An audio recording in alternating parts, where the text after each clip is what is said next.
Hi friends, ఈరోజు మనం నేర్చుకోబోయే topic వచ్చేసి మార్కెటింగ్ అండ్ సేల్స్. ఏం జాబ్ చేస్తున్నావు అని చెప్పి ఎవరన్నా సేల్స్ అతన్ని అడిగితే నేను మార్కెటింగ్ జాబ్ చేస్తున్నా అంటారు. జనరల్గా మార్కెటింగ్ జాబ్స్ అంటారు, కానీ మార్కెటింగ్ జాబ్స్ చాలా లిమిటెడ్ ఉంటాయి. అవి కూడా హెడ్ ఆఫీస్ లెవెల్లోనే ఉంటాయి. ఇప్పుడు ఫర్ ఎగ్జాంపుల్ ఒక కంపెనీ ఉంది, దాని హెడ్ ఆఫీస్ వచ్చేసి ముంబైలో ఉందనుకోండి.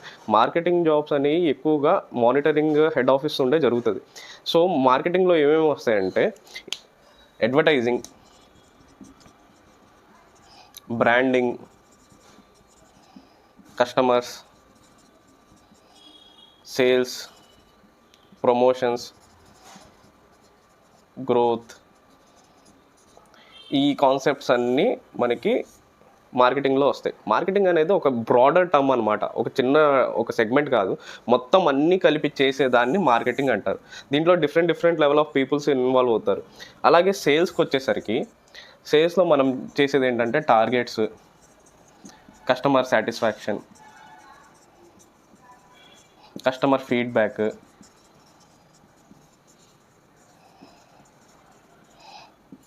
ఆ తర్వాత ప్రొడక్ట్ లాంచ్. సో ఇవన్నీ మనకి సేల్స్లో వస్తాయన్నమాట. సేల్స్ కనుక ఏ కంపెనీలో అన్నా సరే దానికి రెవెన్యూ జనరేట్ చేసే టీం ఏదన్నా ఉంది అంటే అది సేల్స్ టీమే. ఆ సేల్స్ టీం కనుక లేకపోతే కంపెనీకి రెవెన్యూ అనేది రాదు. సో ఏదన్నా ప్రొడక్ట్ సెల్ చేస్తేనే కంపెనీకి రెవెన్యూ అనేది జనరేట్ అవుతుంది. సో సేల్స్ వీటన్నిటికీ పునాది, ఒక బ్యాక్ బోన్ లాంటిది అనమాట సేల్స్ అనేది.